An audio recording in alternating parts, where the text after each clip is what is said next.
Bye. Oh!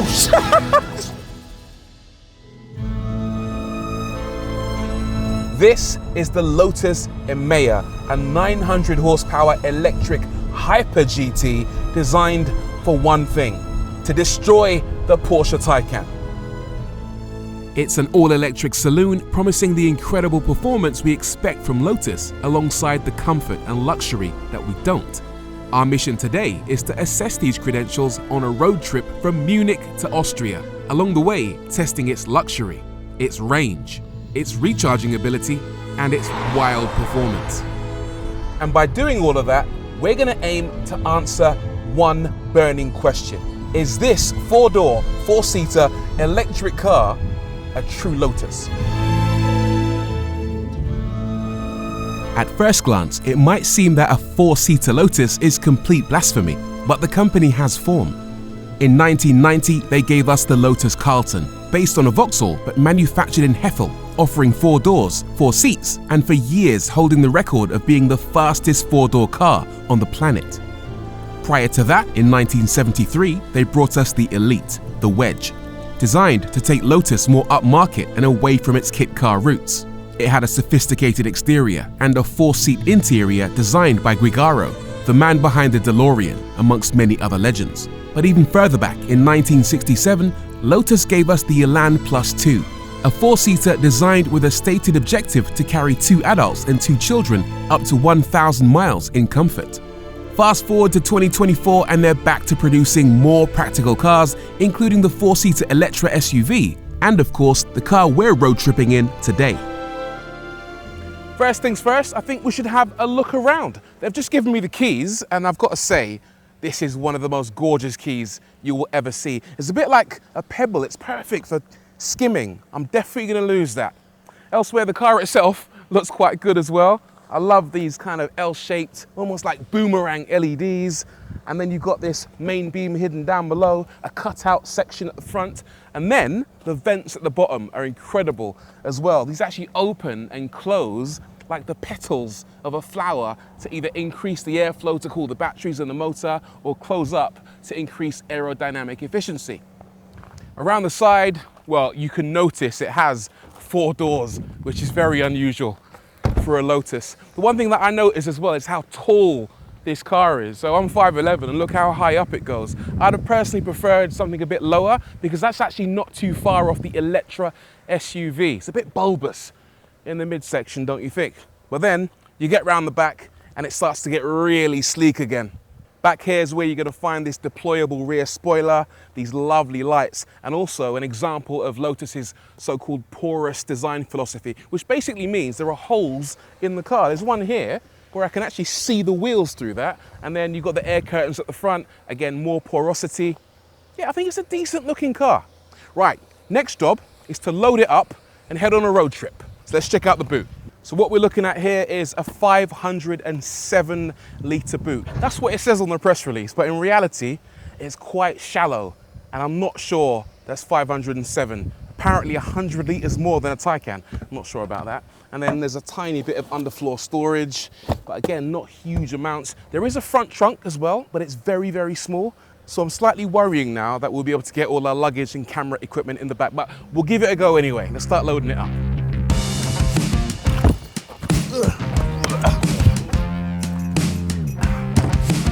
Go there. Yes. Goes in the back and shut. Got a good feeling about this. Come on, baby, let's go. Got a road trip to do. Yeah, all day long. Let's go for a drive.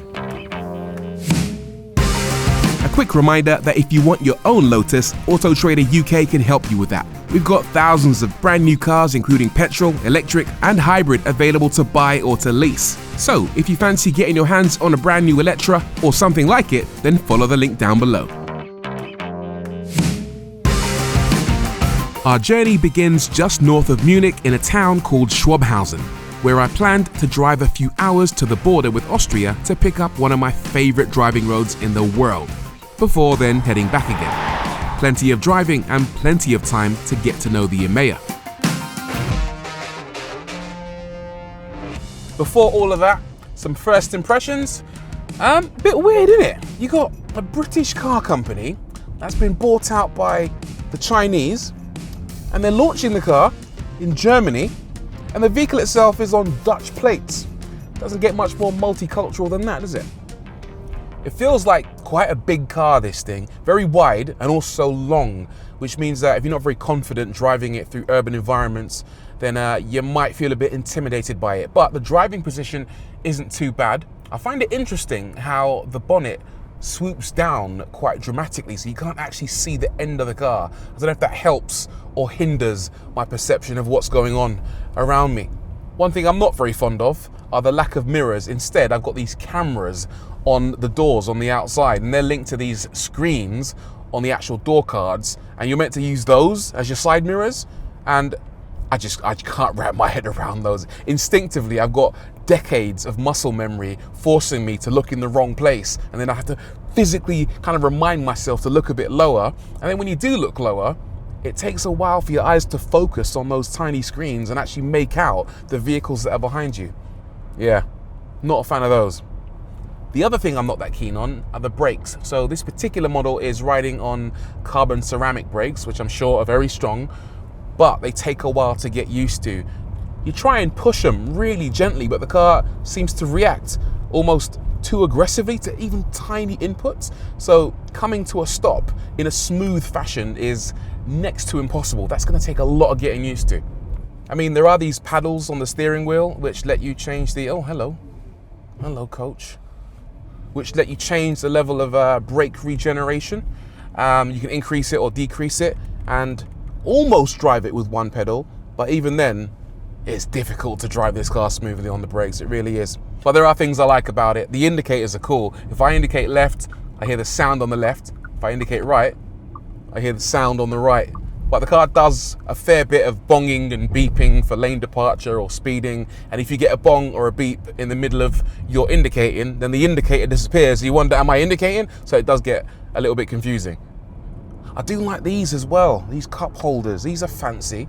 Rather than having like permanent holes to put your cups or your bottles in, you get these little things that pop up to make it smooth and neat. That's quite nice, isn't it? Nice touch. This car's full of nice touches. I'd say the first impressions, apart from the brakes, are quite positive. So it gets a seal of approval around town then. But if it's really going to be regarded as a GT, then it needs to do well covering long distances. And what better place to do that than to indulge in a little bit of the most notorious motorway network in the world, the Autobahn. So like I said, the Lotus Emeya is trying to go head to head with some big hitters. You got the Porsche Taycan, the Audi RS e-tron GT, Tesla Model S, the list goes on. And there are 3 different versions of this car to choose from. You got the entry-level Emeya, which costs £90,000. There's the Emeya S, which is the mid-range car, which costs just over 100 grand. And then there's the top dog Emeya R, which costs £130,000. And that is the car we're in today. The basic cars are pretty quick, offering an identical 611 PS and 380 miles of range, but with the Emeya R having 918 PS and between 280 to 300 miles of range and a lot more performance goodies. Not that you'd notice immediately. To be honest, when you're cruising on the motorway, you'd barely know this car has 918 PS and 985 Newton meters of torque because it's just so easy to drive. It's a lovely thing to cruise in. It's very, very quiet as well. This interior is mega comfortable. I love the seats. It's so easy to get a nice driving position. And in fact, these seats have the most powerful and satisfying massage feature I've ever used. I'm loving this dashboard. It looks amazing. It's a little bit bling, but it's really well put together. It's nice and solid. I mean, look at that screen. That's not moving anywhere. And I love the fact that it's got this kind of multi-layered design, this wing at the top with a cutout section, and then the brightest ambient lights you'll see in any car. Even in bright sunlight, I can see these ambient lights. And then if I want to change the color, I can do that nice and easy. And on the subject of screens, again, huge display in the center, a bit like an iPad slapped in the middle, but it works really well. The passenger has a very thin screen all to themselves to control media playback, and then the driver has a really thin ribbon screen as well, which shows all your crucial driver information, plus a head-up display. I think they've really nailed it. The quality is superb and is actually way better than you'll find in, I'd say, most of its rivals, especially the Mercedes EQS. I think my favorite bit is the steering wheel. I touched on it earlier, but it is an absolute work of art. I love the fact it's got this Alcantara with this dark chrome center stripe, and then behind it, these really nice looking dark chrome shifters that obviously don't shift gears, but they allow you to do a couple of things. On the left-hand side, you've got a regen adjustment. So you push the bottom and it decreases your regen, or you pull the top part and it increases your regen. Then on the right-hand side, you've got a drive mode selector, which again, you can click up or down to change your drive mode. I'm gonna stick it into Tour right now. In fact, range. That's gonna give me the maximum range.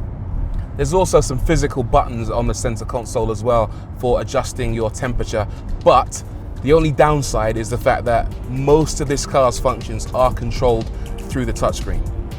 Having said all that, this is probably the most responsive touchscreen I've ever used in a car. It runs Unreal Engine, the same software that runs Fortnite and Unreal Tournament, so it's lightning quick, and has dedicated software baked in, including Tidal and Spotify, allowing you to play music through a very impressive KEF audio system, which is clear and punchy, with one downside being that it slightly lacks volume. So as I said earlier, I am in the top spec Emeya R. This thing makes 918 PS, and it does 0 to 62 in 2.78 seconds, almost exactly the same as a Porsche Taycan Turbo. In fact, the two cars almost have the same top speed, but the Porsche goes exactly 2.5 miles an hour quicker. This thing tops out at 159 miles an hour. But maybe the engineers were wrong. Maybe it goes a bit faster. We got ourselves a de-restricted Autobahn, so let's push it and see what it can do, shall we? In the name of science. Okay, off we go. We are doing 180 kph, 200 kph. We're aiming for 255 kph, and I'm already doing 220. That's 230, 240. And that is it, 255. Will it go faster? No. Come on, Lotus! No, it stopped out at 255 kph. That is 159 miles an hour, exactly as they say. I feel like it could go faster, but there is an electronic limiter stopping it from exceeding that top speed. Taycan wins. It doesn't take a genius to work out that all that acceleration will drain the battery, so a few hours into my trip, I decided to stop for a quick splash of electrons, which gave me a chance to test the car's recharging abilities. So here we are at the inevitable charge stop. One of the best things about the Emeya is the range. Well, not the range maybe, that's only 280 miles in the R. If you want more range, you get the standard version with 380 miles. But what's really good about it is the recharging speed. They reckon it will charge at up to 350 kilowatts, which is extremely rapid. And what do we have here? An Ionity charge station that can do 350 kilowatts. Let's see if the car will accept it at that speed and how long it takes to get from around 20% to 80%. Let's do it. Now, tap to start, connect this. Now, I've got this Lotus charging card, which means I just, in theory, tap that on there. Preparing to charge, setting up communication. It's been kind of flawless so far. So the charge has started. I'm gonna actually set a timer, or rather a stopwatch. Here we go. Right now, it's accepting 160 kilowatts. Over time, it should ramp up. But yeah, so far so good. But sadly, that enormous charging speed failed to materialize. Okay, so this was only charging at 168 kilowatts maximum, which is nowhere near what the car can accept. I don't know if there's a problem with this particular charge point, so I'm going to shift it to another one and see if that improves it.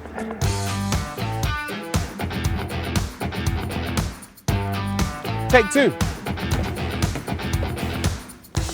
So that's the thing with these chargers, right? They can be as fast as you want, but if your car doesn't accept it, you'll only get the maximum rate that the charger wants to offer you in any given moment. So that's disappointing. The car isn't charging anywhere near as quickly as it should charge. It's not really because there's other people here using this charger, because I'm the only one here. So is it the charger? Is it the car? Is the battery in the right operating temperature? I'm not really sure. One thing I've seen is that the car seems to think it's 49 degrees centigrade here, which it's not, but clearly it's very hot, so maybe the battery isn't in the right operating window to get the maximum charge. Anyway, we'll charge her what we get. One thing I wanted to show you on this car were the self-driving features. So if you look around it, there are these kind of pop-up devices called LiDAR, which enable the car to scan the road ahead and see its surroundings in 3D. Stay there, I'll open them for you. Okay, so here's how you open it. You go into safety, LiDAR, and open, and that should open the roof as well as the two sides. And I've just seen there's actually a self-clean button. We'll actually clean them. That's quite funky. I'll press that. Let's have a look. There's also a... Oh, shit! Okay. I hope that liquid is safe for humans, because I just caught a massive eyeful of that. That's actually really clever. But now I'm covered in some sort of filth from the Emeya. Thanks for that. While you're stuck inside waiting for the car to charge, the Emeya has a few toys to play with. It has Apple CarPlay, not that I could get it to work for love nor money, and I couldn't find any form of video playback, which you'd expect in today's modern cars, but it did have a few apps you could download, including some games, one of which we've certainly seen before on Tesla's cars. Although Tesla does let you play the game with the actual car steering wheel, and that's not something you'll find on this Lotus. The next thing I want to show you while I'm parked up here charging is how much space there is in the back. You get quite a lot. So this front seat is adjusted for my 5'11" driving position, and as you can see, I've got quite a lot of leg room. Headroom is okay as well, so it feels actually really comfortable in here. And because it's a bench seat, you get 1, 2, 3 seats, so in theory this shouldn't be too bad for families. Let's see what it's like if I move across. Okay, that middle seat is not very comfortable, and the headroom is now about a finger width, but that's not too bad. Plus back here you get this rear screen which lets you control media playback and also to change the position of the front passenger. So if I go into, where is it? There we go, front passenger, I can actually move that seat forward and backward to make more leg room for whoever's sat back here. That's actually really clever. I can actually fold the backrest forward as well. That's very, very cool. So on top of that, we've also got nice little armrest here and pop-out cup holders. Yeah, do you know what? It's a pretty decent rear. Very comfortable, very, very nice. So in total, that took 23 minutes to get to about 85%. And I'm gonna add on the 5 minutes or so wasted at the previous one. So 28 minutes in total to get from about 18% up to about 85%. Could have been faster, couldn't it? If things worked. With that, I left the charger and headed off on the rest of my trip, during which I managed to speak to some colleagues who'd had far better luck with their charging experience. They managed 360 kilowatts of peak charging. On a different occasion, I managed to get around 300 kilowatts, suggesting it was the Ionity charger that wasn't playing ball.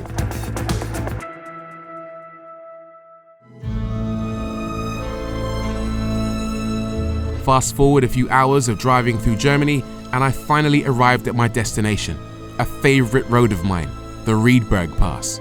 A road with my name on it, spelled wrong, but still an epic place to put the Emeya through its paces. With its assortment of tight, twisty switchbacks and sweeping S's, this would be the perfect playground to assess whether this new Lotus has the DNA of its forefathers flowing through it, particularly when it comes to handling. But before we indulge, it would be a shame if we didn't feel what launch control was like in this car, because, like I said, over 900 horsepower. I've actually got a bit of an audience here, some cows who've come to find out exactly what 900 horsepower feels like as well. So let's show them. So into track mode, which lowers the suspension and slackens off the ESC, but for launch you need to actually get rid of ESC altogether. So into settings, vehicle, ESC off, and now I think we're good to go. Foot on the brake, accelerate, launch mode activated, and here we go. Bye. Oh, that is quick. Whoa, whoa. Oh my God. Okay, so, so first things first, what I noticed there was really quick acceleration. The back end started to move slightly, but then the front end started to move as well. It's like I got torque steer as well as oversteer, which is a bit disconcerting. It kind of feels like the car is like floating almost in a way that isn't 100% in control. Yeah, do you know what? It was so disconcerting. I'm gonna stop and I'm gonna do that one more time because we've got to give the car the benefit of the doubt, really. Here we go. Yeah, again, look at, oh my God. Yeah, so it's pulling me, first of all, to the right and then to the left. I'm having to correct, but not in a way that you'd correct in order to fix oversteer. This is correcting torque steer, and the car is literally pulling you off the road in a way that feels like it's out of control. That is disconcerting. That is a party trick. Launch control in the Emeya is not something I'm going to be using very often.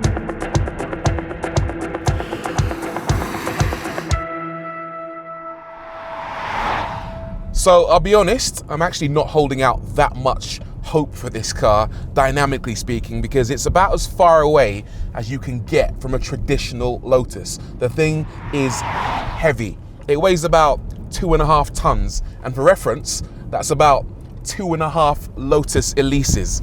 In fact, it's about 300 kilograms heavier than a Porsche Taycan. So in fact, it's a bit like driving around in a Taycan with a grand piano on the roof.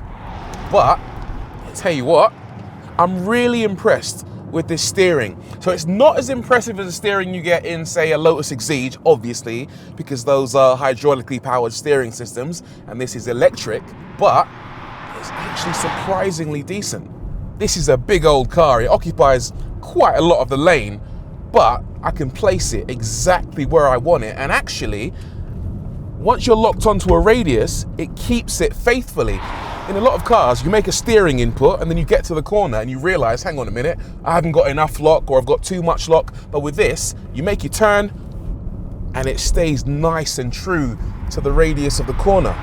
In terms of steering feel, yeah, there's a little bit in there. You can feel when you approach the limits of grip. So yeah, really impressed with the cornering ability. That impressive road holding is helped thanks to active anti-roll bars, which aren't fitted to the standard and S versions of the Emeya, as well as rear wheel steer. The latter does what you'd expect, improving turning, with the former helping to keep the car very flat and composed.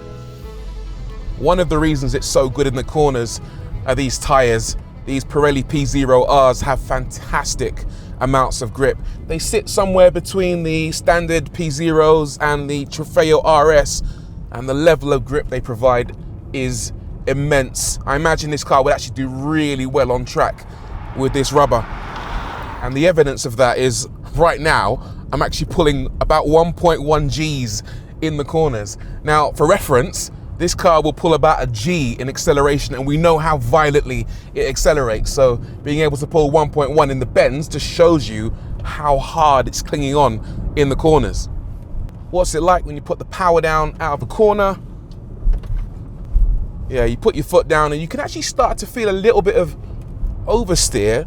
Not too much, but there is a little bit of oversteer going on. But then what seems to happen is not only is the rear motor pushing you onwards, giving you that oversteer, but then the front motor seems to be pulling you as well. So I don't feel totally confident in what the car is doing under hard acceleration in the middle of a bend. I'd say that the Porsche Taycan, the Audi RS e-tron GT, and the Model S all feel a little bit more in control under power when you're in a bend. I mean, I shouldn't be surprised because we saw the car kind of move all over the place when I launched it in a straight line, and there is a little element of that in the bends as well. I would say the calibration isn't what it could be in this car, or this chassis can't quite handle the amount of power that it has. Whew. The last observation I have is that the Emeya kind of makes me feel a bit nauseous. I'm getting a bit car sick, especially in these really twisty sections. I did notice it even in the urban environments and a bit on the motorway as well. I don't know whether it's a combination of the active anti-roll stabilization or the rear wheel steering, or I don't know, just the mass of the thing, or the sometimes kind of jerky nature of the brakes and the accelerator all coming together to make me feel a bit sick. But I do feel a bit sick, so I'm gonna back it off now. I'm gonna knock it back into tour mode, feel the driver's seat relax its grip from my hips, and just take it easy.